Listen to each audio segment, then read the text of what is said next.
of losing a friend or the friendship of a friend, forget it. Give it to God. Lift that person up. See in that person God's great presence as divine love. You will not lose that friend. That friendship will grow into the greatest thing, because then it will be based on not the transient worldly consciousness, but on the unconditional, eternal love of God. And so there's nothing to fear except to break the delusion, to get rid of the idea of possession. And God, who gave you even ordinary friends, will be with you more and more, in a greater and greater degree, in that true friendship based on unconditional love. So the best way to understand friendship is to understand the source of all things, the one eternal light from which all things have come. If you see and know that one reality, God's eternal light and love, then that changes the heart. Then you will see in your friends that unconditioned love of God, and realize that they are children of Him just as you are.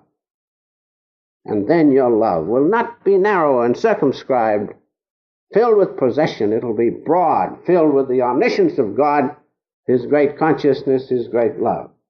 That is the kind of friendship that you must have. If you live that life with the friends you now have, you will attract true friends, because true friends, remember, have in their relationship with you the matrix of the unconditional divine love of God. That's why the Master, the Guru, is the greatest friend, because his friendship with you is based on unconditional divine love of God. He has no personal motive, no possession.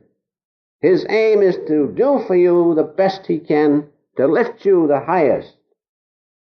And as friendship is based on mutual service, that's the greatest service he can do for you, is to lift you from delusion into the great light of God. You remember Sri Yukteswarji's words to the Master even, when he said, God sent me to find you and to offer my love to you and to lead you back home to Him. Isn't that the most wonderful thing? That's the greatest service. And remember, true friendship is based on that uncircumscribed love of God, divine love. Now a great opportunity to attract true friends is open to us by cultivating friends of past incarnations. Friends of past incarnations. Why? Because they are tested and tried. And being friends of that type, their love was based on unconditional love of God, therefore it carries over. So those friends are right here. The friends that you had before of past incarnations, they are right ready to come to you. God sends them to inspire you from the distant past with His great love. They are there waiting for you to once more enter into that true friendship. So remember, if you are to attract true friends, those friends of past incarnations, which you can recognize in certain ways, as I will point out in a moment, are the best because they're tested and tried. They've been through the fire. The thing is how to find them. They're right here near us. There are certain ways in which to recognize them and draw them to you. As the Master says, I like to repeat his words once in a while, it is God who comes to you in the guise of a dear, noble friend to inspire you. Why not? God is the sole doer. Our greatest friends are those in which the relationship is nearest to God. So they come to inspire us once more, unite with them, that we may once again keep on our path back to God. Now, the Master has said this: God loves us so wonderfully and silently, and, he says, through the hearts of his devotees. So that's the thing. Base your friendship on that. Have those friends in which you feel God in them. Not friends in which the little petty things are always bobbing up and breaking that wonderful relationship. Of course, we have to put up with it, but get out of it. Place your friendship on a sound basis of God's divine love. I have a letter here which I would like to read just part of it from the Master about real friendship.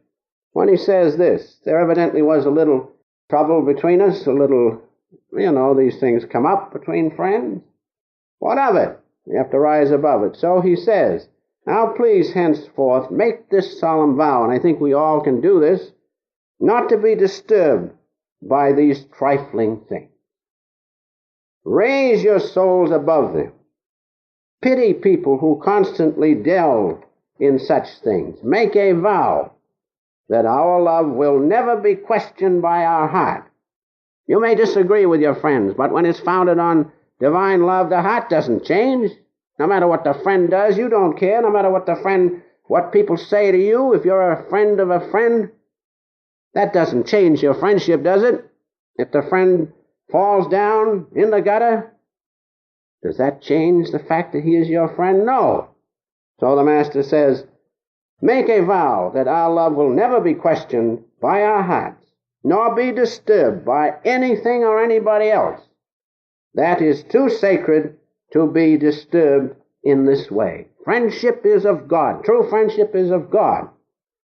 And it is so sacred, it should not be disturbed by any such petty things as go on between people as we look about us. So remember the Master's words, be not disturbed by petty things. Your love is based on something far greater. God's great love, His eternal presence.